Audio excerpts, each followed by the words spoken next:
Welcome to Mike FM 1051, multiculturalism at its best.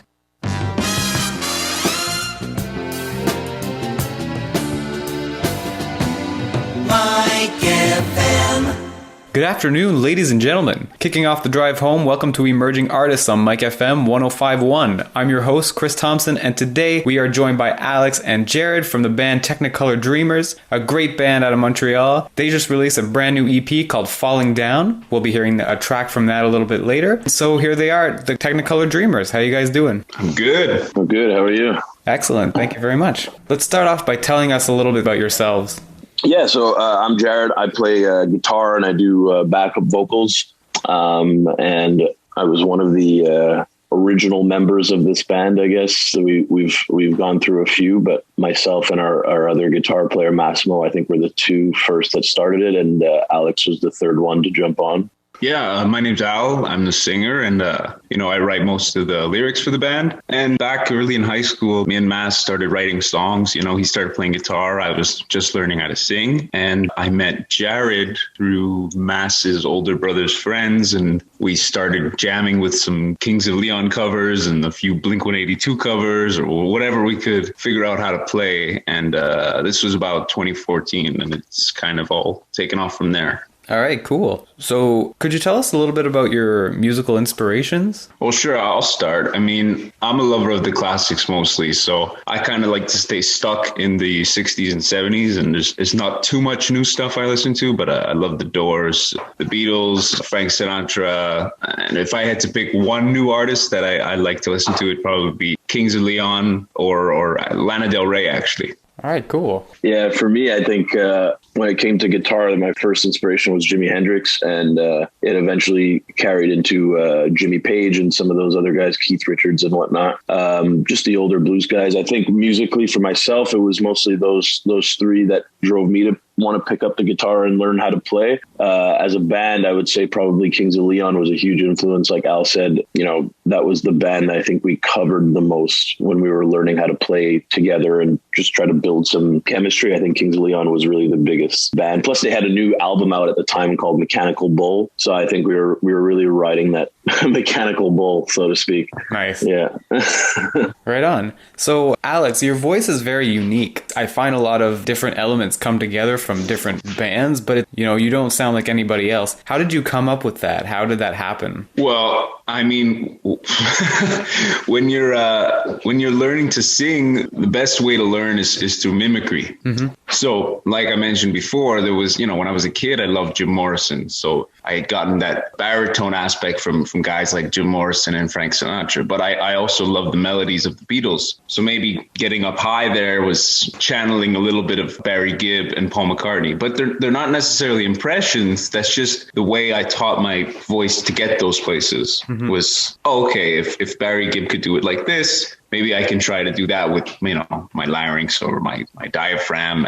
And then through that, what we got is a culmination of those things. And yeah. Cool. So where did you guys come up with the name Technicolor Dreamers? Yeah, well, that was Al, I believe. Well, Al did it unintentionally. I think we used to be called the 67s was our old band name. Before we actually released any music, that's what the band name was. And we wrote a song that's off our first EP called What If We Could Dance? And so Al wrote the lyrics to that song. And in that song, he says he wanted to actually call that song Technicolor Dreamers, I believe, because he says a line in the song that says, "So it's time to make a toast to Technicolor Dreamers." And I don't know I think it was Mass or Marty. Marty's our bass player. I think it was one of them two who said, "Hey, why don't we go with that as like a band name? Since we haven't released anything, we can still change the 67s because nobody really knows who that is." And we didn't like it anyway. We kind of got sick of it pretty quick.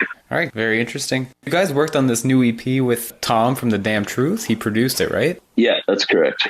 Cool. What was that like working with him? That was really cool. I think we got put in contact with him through a few mutual, I guess, friends and industry type of guys. One of them who had seen us play a show at Turbo House back in November of 2019. And so he made the connection with Tom. Tom came to our jam spot a couple times. He's been there 2 or 3 times, but the first time he came, he just kind of came and introduced himself. And I got to say a little bit, I mean, at least for me, a little bit of a starstruck moment where I was, because I've listened to The Damn Truth for, a few years, and I've seen them around Montreal, but for him to actually come to our jam spot and chat with us and listen to us play live, just, the 5 of us and him watching, was pretty cool. And we got to know him well, and he thought we had a cool sound. He liked our vibe, and he invited us to come to his studio in Griffintown and record these 3 songs. That's awesome. He was definitely a very guiding light. I think the 3 of those songs, especially the first 2, Hot Stuff and Time Goes By, the first 2 tracks in the album, we had come up with a great concept, but we really needed the guidance to structure them and arrange them better. And he was a big part of that for sure. Awesome. So you guys excited to go back on the road? Well, I think the whole world is excited to get moving a little bit, but who knows when even playing for 50 people in a room is going to be a possibility. So that was kind of a factor in deciding if we were going to release this album now, which a lot of people are releasing music now because they've been holding it for 2020, thinking that they could release it and play a tour or a show to promote it, but people are just releasing them now. And we did the same. We said, you know what, we might as well get it out there. People are going to listen to it. We'll have a music video to accompany it. And that's it. And we can't wait forever until it's okay to play live again. Yeah. Hopefully outdoor shows this summer. We'll see. Yeah. And are you guys planning on doing those online stream shows and stuff like that? Or is that kind of it's been done?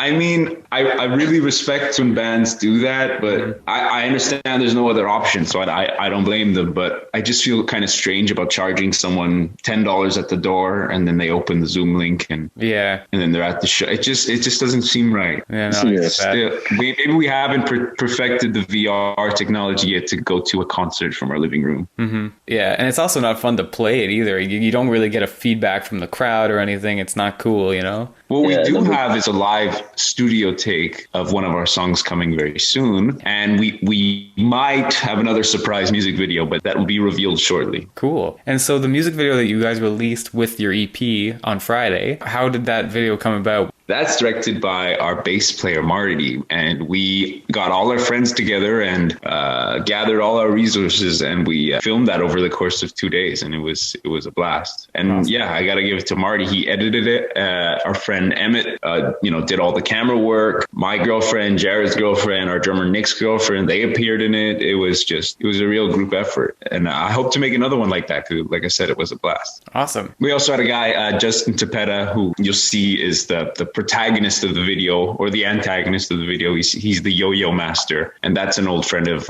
Jared's as well. Yeah, we wanted to, I think Nick, our drummer, came up kind of with the idea that he wanted to have this bit of an alternate universe where yo-yo masters are like the guy. Yeah. Like they're the best, they're the coolest, and that's kind of what we went with. And Nick was just like, yeah, but who knows a guy that's really good at yo-yo? And I happen to know a guy from my childhood who actually was a really good yo-yo guy. So we reached out to him. I think he was a bit surprised, but when I told him that we wanted him to be a yo-yo king in our video, he was super stoked. So he was happy to join the process. That's awesome. Cool. So we're just coming up on our time right now. So before I let you go, could you tell people where they can find you online and where they can listen to you guys?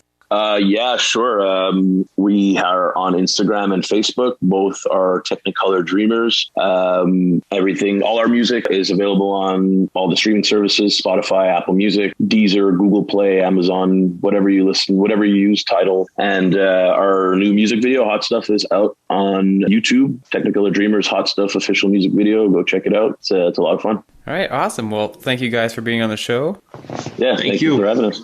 All right. And now here's the Technicolor Dreamers and their new song Hot Stuff on Mike FM 105.1. Mike FM.